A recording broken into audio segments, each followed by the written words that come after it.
Hey everybody! Today we're going to build a vibe-coded first-person game using Marble, Spark, Three.js, and Cursor all in the browser. By the end of this, you'll have a workflow you can use to build your own web-based game with Gaussian splats. Let's get started. Before we jump into Cursor, I want to quickly explain a couple of things. We're using Spark, which is an advanced 3D Gaussian splatting renderer for Three.js. If you have a large world, I highly recommend converting your SPZ into a RAD file. You can find out how to do this in the Spark docs. We're also using a first-person character controller for movement and physics by Ian Curtis. Everything we'll be using is linked in the description below. I'm going to break this down into a few different sections, starting with the project setup, then getting the foundation working, setting up the gameplay, building out the game, and finishing with some final touches. First, get everything set up in Cursor. Start by importing the assets folder along with the character controller. In the assets folder, I have the RAD file, the collision mesh, and all of the character assets I'm going to be using in the game. You won't see me install Spark here because it's already on my machine. Now, you're going to tell your agent what you want to build. In this case, we're building a first-person sci-fi game using Three.js, Spark, physics, our assets, and the character controller. Give it a brief summary of the experience you want to create as well. Before generating anything, I recommend starting in plan mode. This gives you a chance to see how everything is going to come together before you actually start building. Once you're finished planning, switch over to agent mode and ask your agent to just show you the world and character controller first. We'll bring the assets in later. This gives you a chance to get a feel for the foundation and make sure everything is running smoothly before adding anything else. Now that the environment is loaded and the character controller is working, take some time to move around the world and make sure everything feels right. The character controller's GUI is really nice because it comes with a debug toggle where you can see the collision mesh and make sure movement and collisions are working. I like to do this before adding in any assets so I know the world and character controller are working properly first. So now we're going to set up the drones and the weapon animation. Instead of bringing everything straight into the main game, I recommend creating a separate sandbox first for testing.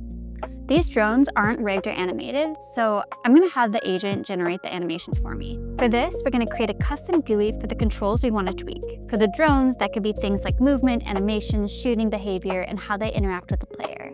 And if something is missing, just ask your agent to do it. In your GUI, in any GUI, I highly recommend adding a save button so progress isn't lost. If you have multiple drones or characters, work on each one separately and save them as you go. Next, do the same thing with the weapon. Since the player is using the weapon, add controls for things like idle, walking, running, recoil, and anything else that affects how the weapon feels. Once the drones and weapon are working the way you want, tell your agent to bring all of those assets into the main world. Now we're going to set up the gameplay. Once everything is in the main world, start by getting the weapon positioned properly and adjusting the lighting until everything feels right. So first, we want the drones to spawn in different places throughout the world. What you're going to do is simply ask your agent to allow you to press a key that copies your current coordinates. Then you can walk around to where you want the drones to spawn, press the key, and use those coordinates as the spawn location. From there, start setting up the different encounters and deciding how difficult you want each one to be. There's still going to be some tweaking as you go, and that's totally normal. Getting everything to feel right usually takes a few iterations. So once the gameplay is working, you can start building out the UI. We're going to start with the HUD, so we'll need things like health, ammo, and objectives. Take a screenshot of the game, give it to ChatGPT, and ask it to create a sci-fi interface that matches the world. Then bring the design into Cursor as a reference and have your agent recreate it. Next is the start screen. For this, I started with an image I made in Midjourney, brought it into ChatGPT, and asked it to create a title and submenu that matched the environment. Then I took the original image without the UI, animated it, and brought the video into Cursor along with the design. From there, I just asked my agent to put everything together.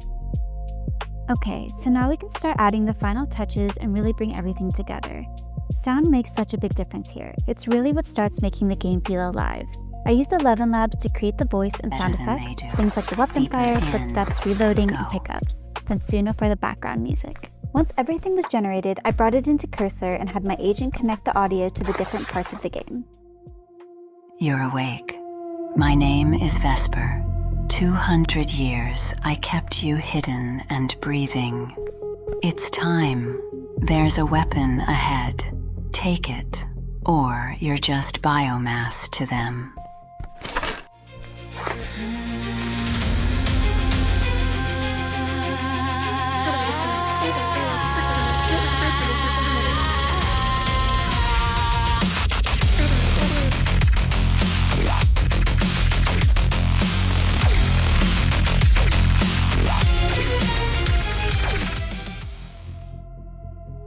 And that's it. Hopefully this gives you a good starting point for building out your own web-based game with Gaussian splats. If there's anything else you want us to cover, let us know in the comments, and thank you for watching.